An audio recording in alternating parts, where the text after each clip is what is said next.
जय श्री कृष्णा प्यारे भक्तों, राधे राधे। और कैसे हैं आप सब? कान्हा जी की कृपा से सब लोग अच्छे होंगे। भक्तों, आज का प्रसंग लड्डू गोपाल जी से संबंधित है। ये प्रसंग बहुत ही सुंदर और आनंदमय होने वाला है। इस प्रसंग को सुनने के लिए वीडियो के लास्ट तक बने रहें। तो अब सुनते हैं सुंदर प्रसंग को। वैसे तो भगवान श्री कृष्ण की लीलाओं से हमारे धर्म ग्रंथ व अन्य पठनीय सामग्रियां पटी पड़ी हैं।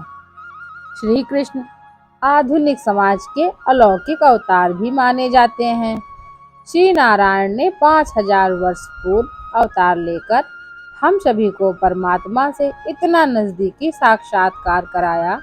इनकी अनंत लीलाओं ने समाज व परिवार के हर अभिन्न हिस्से को बेहद बारीकी से छुआ है। इनकी लीलाओं को शब्दों में पिरोना असंभव है। एक और जहां महाभारत जैसा महाग्रंथ हमें सत्य का ज्ञान कराता है, तो वहीं श्रीमद् भागवत गीता जैसे पवित्र और जीवन दर्शन से रूबरू कराने वाला अलौकिक धर्म ग्रंथ हमें इन्हीं के आदर्शों पर चलने को प्रेरित करता है। भौतिक जीवन और पारलौकिक जीवन के बीच की समझ को इस महान धर्म ग्रंथ ने ही सार्थकता से हमें समझाया है। भगवान श्री कृष्ण की अनेकों आश्चर्यजनक लीलाएं संसार में प्रचलित हैं, जिनके आगे वर्तमान विज्ञान को भी बार बार नतमस्तक होना पड़ा। तो अब सुनते हैं इस प्रसंग का भाग एक। उसका नाम भी यशोदा ही था। बचपन से मथुरा की नगरी से उसका ना जाने क्यों जुड़ाव होता चला गया।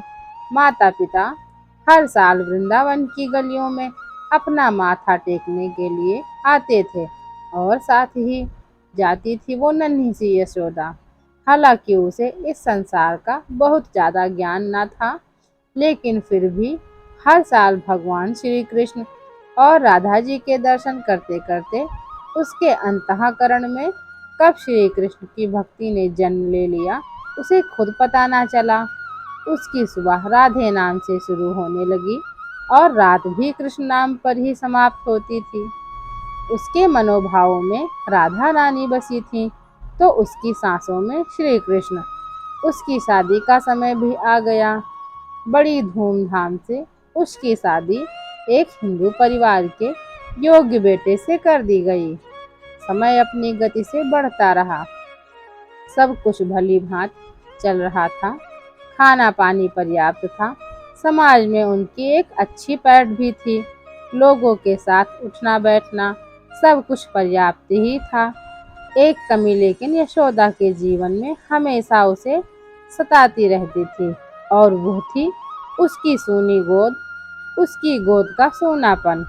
वो तरसती थी एक पुत्र के लिए, एक ऐसे पुत्र के लिए जिसमें उसे लड्डू गोपाल के दर्शन होते।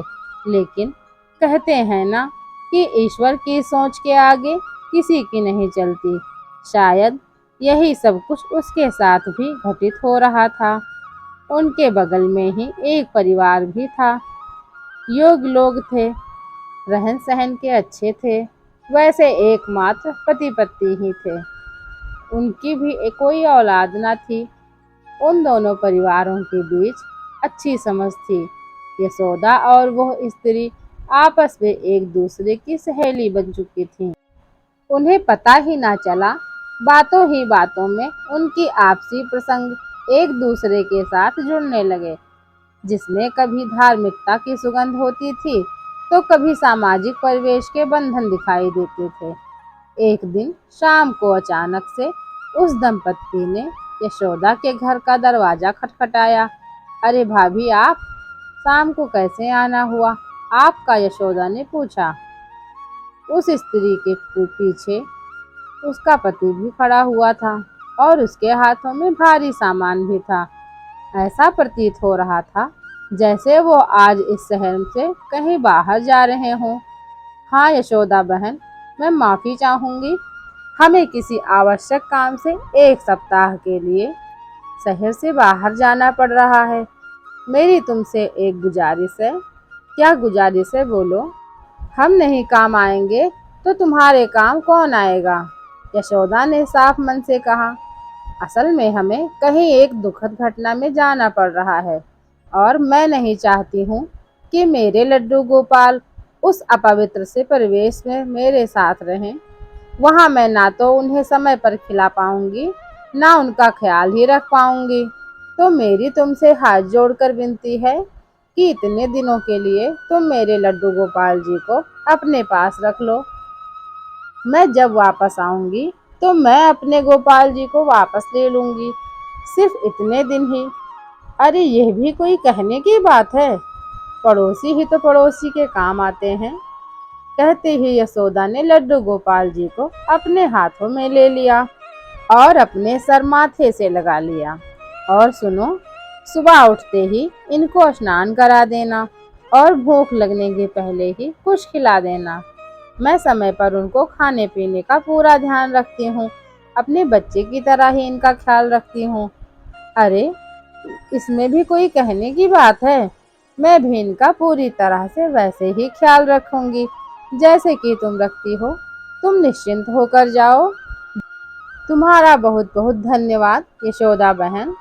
बात काटते ही वो दंपत्ति उस घर से विदा हो लिए और यशोदा ने बड़ी प्रेम से लड्डू गोपाल की आंखों में देखा। ना जाने कैसा चमत्कार था। यशोदा की आंखों से लड्डू गोपाल की आंखें मिलते ही यशोदा के नैनों से अश्रुधारा बहने लगी। ये आंसू ममता के थे, समर्पण के थे या वात्सल्य के थे, यह तो वही जान सकती थी। यशोदा के पास इसके पहले लड्डू गोपाल नहीं थे। वह पूजा आराधना तो बहुत करती थी, लेकिन इस तरह का ख्याल उसके जहन में पहले कभी नहीं आया था। लेकिन आज जब एक प्यारे से लड्डू गोपाल उसके हाथों में थे, उसके मन में ममता का ज्वार भाटा उफान मारने लगा था। सुबह वो बहुत जल्दी उठ जाती थी और उठते ही लड्डू गोपाल जी को स्नान करा के उनके वस्त्र बदलती, उनके लिए खीर बनाती, उन्हें बड़ी ही प्रेम भाव से एक पुत्र की भांति भोग लगाती, उनसे बातें करती, उन्हें थपकी दे करके सुलाती और दिन में उन्हें गीत भी सुनाती।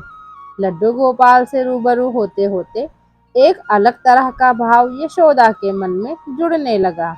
दिन एक एक कर निकल रहे थे और हर निकलता दिन यशोदा और लड्डू गोपाल के बीच के बंधन को और मजबूत करता जा रहा था।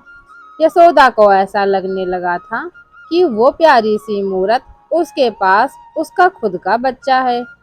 जितने प्यार से एक माँ अपने बच्चे का ख्याल रखती है, उसके खाने पीने का ध्यान रखती है, उसके सोने जागने का ध्यान रखती है, ज्यादा सर्दी या गर्मी का ख्याल रखती है, उससे कहीं ज्यादा यशोदा माँ उस लड्डू गोपाल के बारे में सोचने लगी।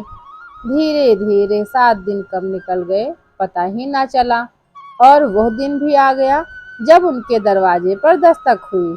अरे भाभी, आप आ गईं, बड़ी जल्दी आ गईं। यशोदा बहन, मैं 7 दिनों के लिए ही तो गई थी और ठीक 8वें दिन तुम्हारे सामने हूँ। ओह, मुझे तो समय का पता ही ना चला, यशोदा ने विस्मय से कहा। पता कैसे चलेगा, तुम्हारे पास लड्डू गोपाल जो थे उनके साथ मुझे भी समय का पता नहीं चलता। बिल्कुल सही कह रही हो तुम, यशोदा ने हाँ में हाँ मिलाई। चलो अब जल्दी से लड्डू गोपाल को मेरे हवाले कर दो। सहेली ने हाथ बढ़ाते हुए यशोदा से उसकी आत्मा की मांग कर ली। हाँ हाँ, सही कह रही हो आप, मुझे उनको वापस देना ही चाहिए। दिल पर पत्थर रखकर यशोदा ने लड्डू गोपाल को अश्रुपूर्ण नैनों से देखा और अपनी सहेली की तरफ लड्डू गोपाल को बढ़ा दिया। ऐसा महसूस हो रहा था मानो किसी ने यशोदा के हलक से उसकी जान निकाल ली हो। बड़े भारी मन से उसने लड्डू गोपाल को अपनी पड़ोसन को वापस कर दिया। धन्यवाद यशोदा बहन, कहते हुए पड़ोसन ने लपक कर लड्डू गोपाल को अपनी गोद में भर लिया। यशोदा को अब ऐसा लग रहा था मानो किसी ने उसकी हंसी उससे छीन ली हो। उसकी ममता उसकी आंखों के रास्ते बह चली थी। उसको ऐसा लग रहा था कि किसी ने उसके अपने पुत्र को उससे मांग लिया हो। लेकिन फिर उसने अपने मन को समझाया, जिसकी वस्तु है उसको वापस ही करनी चाहिए। फिर भी उसका मन बोझिल सा हो चुका था। शाम को जब उसका पति घर आया, उसने यशोदा के उतरे हुए चेहरे को देखकर पूछा, क्या हुआ? तुम्हारा चेहरा क्यों उतरा हुआ है? वह पड़ोसन मेरे लड्डू गोपाल को लेकर चली गई। मुझे ऐसा लग रहा है मानो किसी ने मेरे बच्चे को मुझसे छीन लिया है। मैं अपने लड्डू गोपाल के बगैर नहीं जी पाऊंगी। सुबह दोपहर शाम हर पल मुझे उनका ही ख्याल आ रहा है। मैं उनका दिन भर ख्याल रख रही थी, अब खाली खाली लग रहा है। घर काटने को आ रहा है। लग रहा है कि वो मुझसे कुछ कहना चाहते हैं, मुझसे बात करना चाहते हैं। कहते कहते यशोदा अपने पति की बाहों में फूट फूट कर रोने लगी। कोई बात नहीं, हम बाजार जा कर के तुम्हारे लिए भी एक लड्डू गोपाल ले आएंगे। नहीं, मुझे सिर्फ और सिर्फ वही लड्डू गोपाल चाहिए। मैं बाजार से किसी और लड्डू गोपाल को नहीं ला पाऊंगी। ऐसा कभी होता है? उन्होंने मात्र 7 दिनों के लिए तुम्हें अपने लड्डू गोपाल सौंपे थे, वो तो तुम्हें वापस देने ही थे। पति ने समझाना चाहा। मैं जानती हूँ इस बात को, लेकिन मेरा मन उन्हीं लड्डू गोपाल के लिए ही बेचैन हो रहा है। पति कहते हैं, कोई बात नहीं, तुम शाम को मेरे साथ बाजार चलना, तुम्हें ठीक वैसे ही लड्डू गोपाल दिला दूंगा। पति ने समझाया। शाम होते ही पति और पत्नी दोनों बाजार निकल पड़े। बाजार में सैकड़ों लड्डू गोपाल सामने सजे थे। पति ने कहा, तुम्हें जो लड्डू गोपाल पसंद आए हों, जिसमें तुम्हारी ममता रुक जाए, वही लड्डू गोपाल लेकर तुम उनकी सेवा करो, जैसे तुमने 7 दिन उन लड्डू गोपाल जी की सेवा की थी। पत्नी ने सैकड़ों लड्डू गोपाल की तरफ दृष्टि डाली, लेकिन उसका मन किसी भी लड्डू गोपाल की मूरत में नहीं टिक सका। उसका मन और भी भारी हो गया। वह बोली, पतिदेव, मैं क्षमा चाहती हूँ। मेरा मन किसी भी लड्डू गोपाल में नहीं टिक रहा है। मैं एक ऐसी उम्मीद कर रही हूँ जो मुझे नहीं करनी चाहिए, लेकिन मुझे वही लड्डू गोपाल चाहिए। तुम भी न कैसे जिद कर रही हो। ऐसा भी होता है क्या? मैं समझती हूँ, लेकिन क्या करूँ? मैं बाजार से कोई लड्डू गोपाल नहीं ले सकती। चलो फिर ठीक है, जैसी तुम्हारी मर्जी। फिलहाल अभी घर चलते हैं, इस बारे में विचार करेंगे। पति और पत्नी दोनों घर आ गए, लेकिन घर के अंदर आते ही यशोदा को एक बार फिर से वही खालीपन महसूस होने लगा। अभी बड़ी मुश्किल से 2 दिन ही बीते थे। यशोदा का मन अभी भी भारी था। समय के साथ समायोजन बैठाने की वो नाकाम कोशिश कर रही थी। शाम को एक बार फिर से उनके घर की घंटी बजी। सामने वही पड़ोसन खड़ी थी, मुद्रा वही थी, पीछे उसका पति और हाथ में सामान। क्या हुआ बहन? यशोदा ने सादगी से पूछा। आज फिर कहीं जाने का विचार बन गया क्या? मैं माफी चाहूंगी, एक बार फिर से मैं तुम्हें तकलीफ दे रही हूँ, पड़ोसन ने कहा। यशोदा ने कहा, कैसी तकलीफ? क्या वही लड्डू गोपाल?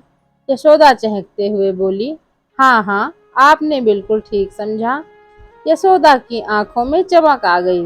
उसने बगैर देर किए उसके हाथों से लड्डू गोपाल को झपट लिया और सीने से लगा लिया। यह तो उसके मन की मुराद पूरी होने जैसा था। तुम बिल्कुल भी चिंता मत करो, मैं इनका अपने बच्चे की तरह ही ख्याल रखूंगी। यशोदा बोली, मुझे पता है तुम ऐसा ही करोगी, लेकिन इस बार हमको 15 दिन के लिए बाहर जाना पड़ रहा है। पड़ोसन समझाते हुए बोली। यशोदा ने कहा, कोई बात नहीं, तुम 15 दिन के लिए जाओ या तुम 15 महीने के लिए, इनकी तरफ से तुम बिल्कुल भी चिंतित मत होना। मैं इनकी पूरी तरह से ख्याल रखूंगी। यशोदा के मुंह से इस तरह की अजीब सी बात सुनकर उसे अच्छा तो नहीं लगा। फिर भी उसने स्वयं को संभाला और यशोदा से विदा लेकर वो अपने गंतव्य की ओर चल दी। इधर यशोदा लड्डू गोपाल जी को अपने हृदय से लगाए झूमती हुई घर के अंदर चली गई।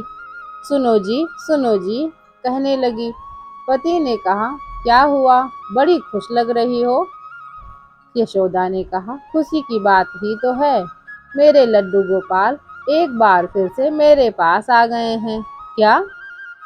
हाँ हाँ, और इस बार 7 दिन के लिए नहीं बल्कि 15 दिनों के लिए आए हैं। मैं अपने लड्डू गोपाल के ऊपर अपना सारा प्यार, अपनी ममता उड़ेल पाऊंगी। यशोदा की आंखों से आंसू बहने लगे। ये खुशी के आंसू तो थे जो संभल नहीं रहे थे। पति ने उसे देखा तो उसकी भी आंखें नम हो गईं। हे प्रभु, जैसे तेरी लीला। हाथ ऊपर को उठाते हुए पतिदेव बोले। एक बार फिर वही दौर चालू हो गया। यशोदा अपनी ममता लड्डू गोपाल पर फिर से न्यौछावर करने लगी। सुबह, दोपहर, शाम, रात्रि, जाड़ा, गर्मी, हर तरह से लड्डू गोपाल जी की सेवा शुरू हो गई। यशोदा सुबह उठती थी और रात्रि 10 बजे उनको सुलाने के बाद ही शांत होती थी। और तो और यशोदा रात में भी ना जाने कितनी बार उठकर लड्डू गोपाल को देखती थी, जैसे एक माँ अपने बच्चे को बार बार उठकर देखती है, उसकी चिंता करती है। यशोदा की ममता भी उससे कुछ कम ना थी। समय बढ़ता गया और प्रेम भी बढ़ता गया। ममता उफान पर आती चली गई और पता ना चला कब 15 दिन एक बार फिर बीत गए। फिर वही क्षण आया जिसका इंतजार शायद यशोदा को नहीं था। दरवाजे पर एक बार फिर से वो दंपत्ति अपने कान्हा को मांगने के लिए खड़े थे। यशोदा ने एक बार फिर से भारी मन से लड्डू गोपाल को उन्हें वापस कर दिया, लेकिन वो इस बार कुछ संतुष्ट थी, क्योंकि उसने इस बार कुछ ज्यादा दिनों तक अपनी ममता का स्वाद जो चखा था। अब यशोदा के कमरे की खिड़की हमेशा अपने पड़ोसी के उस घर के मंदिर की तरफ खुली रहती थी जहाँ लड्डू गोपाल जी विराजमान थे। दिन दोपहर को वो झांक कर अपने लाडले को निहारा करती थी। और तो और लड्डू गोपाल के लिए किसी भी तरह की कोई कमी नहीं रखती थी। रात रात जागकर वो अपने गोपाल को देखकर मंद मंद मुस्कुराती रहती थी। वात्सल्य की अटूट मिसाल थी यशोदा। पड़ोसन को इस तरह से घर के अंदर किसी की ताका झाकी रास नहीं आ रही थी। एक दिन मिस्त्री को बुलाकर उसने यशोदा के घर की तरफ खुलने वाली खिड़की पर काले रंग का कांच लगवा दिया, साथ ही एक मजबूत पर्दा भी टंगवा दिया। अब ये यशोदा के लिए परेशानी का सबब बन रहा था। उसे अपने कान्हा के दरस नहीं हो पा रहे थे। वो घुटन में जीने लगी। उसे लगने लगा कि किसी ने उसकी आंखों की रोशनी ही छीन ली हो, क्योंकि उसके दिन का उजाला लड्डू गोपाल के दर्शन से होता था और उसकी रात्रि भी उन्हीं की ममतामयी छाह में कटती थी। अब कुछ अंधकारमय था। यशोदा ने इस बात की शिकायत पड़ोसन से नहीं की, क्योंकि अपने घर को किस तरह से रखना है घर के स्वामी की सोच पर निर्भर करता है, ना कि पड़ोसी की। लेकिन उसने ये दुखड़ा अपने गोपाल जी से जरूर साझा किया। मेरे लल्ला, मुझे ऐसे तो न तड़पा। फिर क्या था? कान्हा की कौन सी लीला ने कदम बढ़ाया और अपनी यशोदा माँ को सुख दिया, और कैसे दिया परम सुख? आइए जानते हैं वो भी इसी प्रसंग में। जैसे कि यशोदा की आदत थी, रात के प्रथम पहर उसने उठकर अपने लड्डू गोपाल की तरफ देखना चाहा। यह क्या, काला शीशा, ऊपर से मोटा पर्दा, उसे कुछ भी दिखाई नहीं दे रहा था। वो अंदर से तड़प उठी।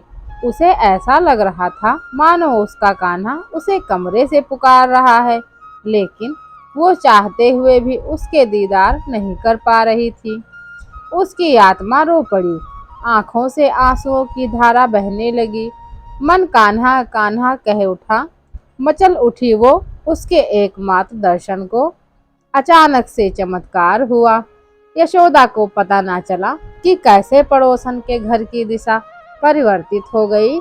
पड़ोसन का पूरब मुखी घर ना जाने कैसे पश्चिम मुखी हो गया। अब दूसरी तरफ की खिड़की यशोदा के ठीक सामने थी और सामने थे मुस्कुराते हुए कान्हा जी, हाथ में लड्डू लिए, मानो यशोदा की ममता में स्वयं को खोज रहे थे। यशोदा को उनकी मुस्कुराती सी छवि के दीदार होने लगे। उसकी आंखों की नमी सूख गई। उसने अपने कान्हा को जी भर कर देखा। जब आश्वस्त हो गई तो उसका लड्डू गोपाल रात्रि के हिसाब से सुरक्षित है, अच्छी तरह से बिछौने में लेटा वह चादर की ओढ़ाई लिए है। यशोदा ने उनकी बलाइयां ली और खुद भी सोने चल दी। असल में वो एक माँ के रूप में स्वयं को आश्वस्त करना चाहती थी और कुछ भी नहीं। सुबह जब पड़ोसी उठे, उनका सर चकरा गया। किस दिशा में वो सोए थे और किस दिशा से उठ रहे थे। घर का मुख्य द्वार शाम को किधर था और सुबह उठते ही वह द्वार विपरीत दिशा में जा चुका था। उनके होश फाख्ता हो गए। उन्हें अपनी आंखों पर विश्वास ही ना रहा। आखिर ऐसा कैसे हो सकता है। मन ही मन दोनों घबरा गए। पड़ोसन ने देखा कि लड्डू गोपाल का मुंह सीधे यशोदा के शयन कक्ष की ओर था और सामने की खिड़की पूरी तरह से खुली थी।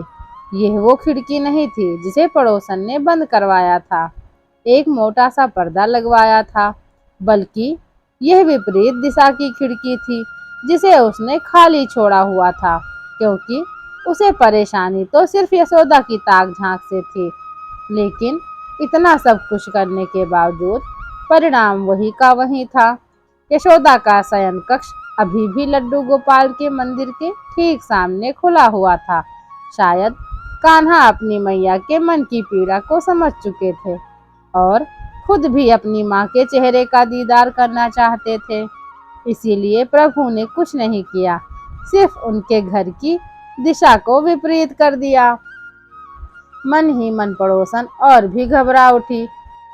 उसके मन में कई शंकाएं जन्म लेने लगीं। उसे लगा हो ना हो यशोदा कोई जादूगरनी है या फिर कोई काला जादू करने वाली, जिसने उसके घर की दिशा को परिवर्तित कर दिया है। वो उसके घर में ताक झांक करती रहती है। उसने अपने पति को इन सारी बातों से अवगत कराया कि हो ना हो घर की इस दिशा के लिए यशोदा जिम्मेदार है।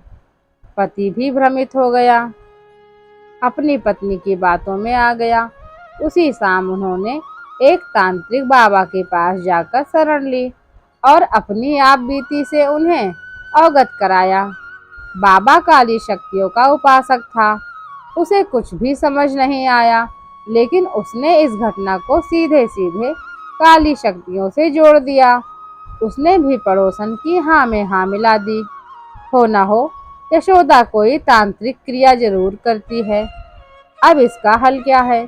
पति महोदय ने पूछा। तांत्रिक ने एक अघोर विद्या के साथ उनके घर आने का बीड़ा उठा लिया। लड्डू गोपाल की अगली लीला कौन सी हुई? क्या काली शक्तियां यशोदा को हानि पहुंचा सकी? इसका वर्णन मैं भाग 2 में करूंगी। आपको लड्डू गोपाल का भाग 1 ये सुंदर प्रसंग कैसा लगा कमेंट बॉक्स में ज़रूर बताएं। वीडियो अच्छी लगे तो वीडियो को लाइक करें, चैनल को सब्सक्राइब करें, कमेंट बॉक्स में जय श्री कृष्णा जरूर लिखें। तब तक अपना ख्याल रखें। मिलते हैं लड्डू गोपाल के इस प्रसंग के भाग 2 की वीडियो में। धन्यवाद। जय श्री कृष्णा। राधे राधे।